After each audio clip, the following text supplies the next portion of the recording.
Boris Casoy. A gente vai falando, vai noticiando e vai querendo acreditar que é mentira o que a gente está dizendo, não é? A gente pensa assim, o que os seres humanos são capazes com o poder nas mãos. De que maneira você enxerga a postura de Vladimir Putin?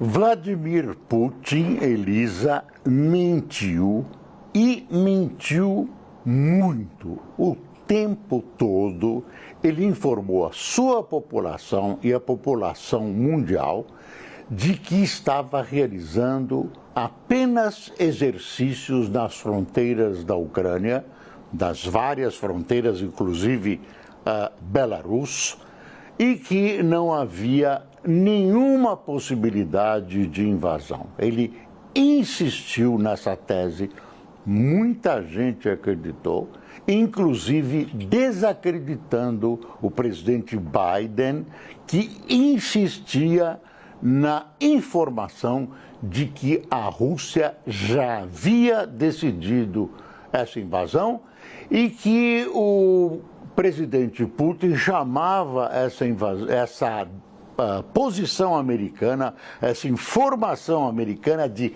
histeria.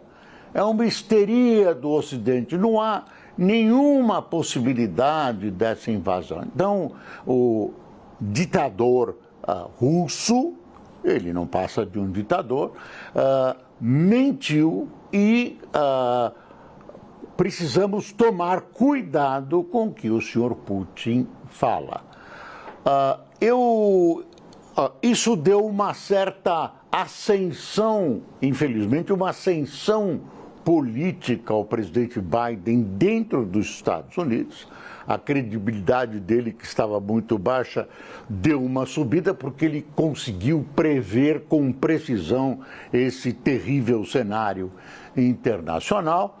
Mas, política americana à parte, agora a gente tem que imaginar que as punições serão rigorosas, porque não tem sido contra a Rússia.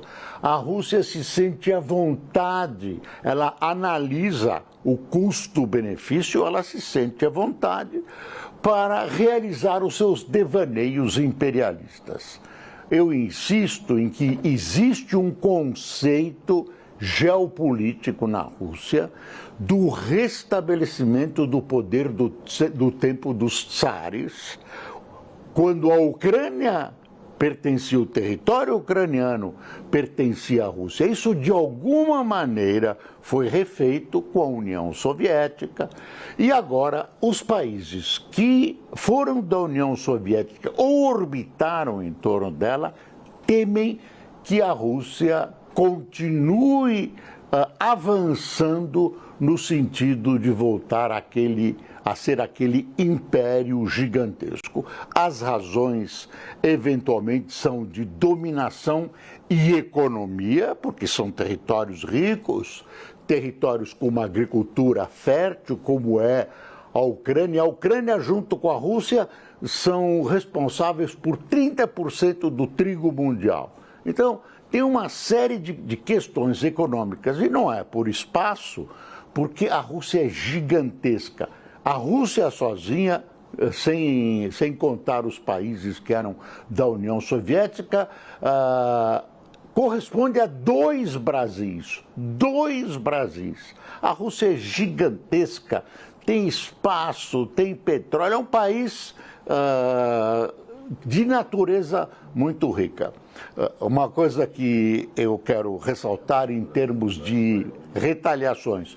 Por exemplo, a Turquia prometeu, a Turquia disse que gostaria, não, a Ucrânia disse que gostaria que a Turquia interrompesse o tráfego do Bósforo, que é um canal vital para a Rússia, que atravessa a Turquia. E eu não ouvi resposta. Eu gostaria de ver punições rigorosas, punições, como Molika disse, que realmente fossem sentidas pela Rússia. por enquanto as coisas têm sido muito tópicas e como vale a pena, custo-benefício, como eu disse, é sempre analisado, o Putin vai em frente nesses seus devaneios. O que se pode fazer agora, claro, ninguém quer uma guerra atômica, nem a Rússia nem a OTAN, porque cada um teria os seus prejuízos graves em seus territórios. O que se deve fazer agora, o que se espera que o Ocidente faça agora é impor sanções pesadas à Rússia. Não, cortar a conta de banco dos amigos do Putin, não.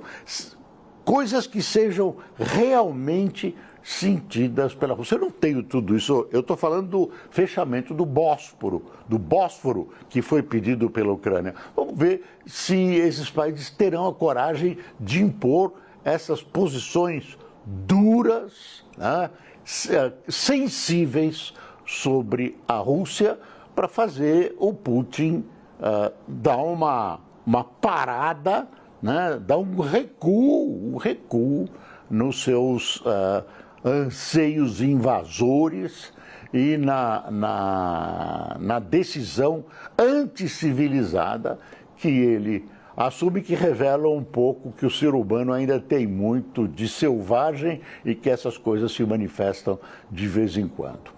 É isso, Elisa.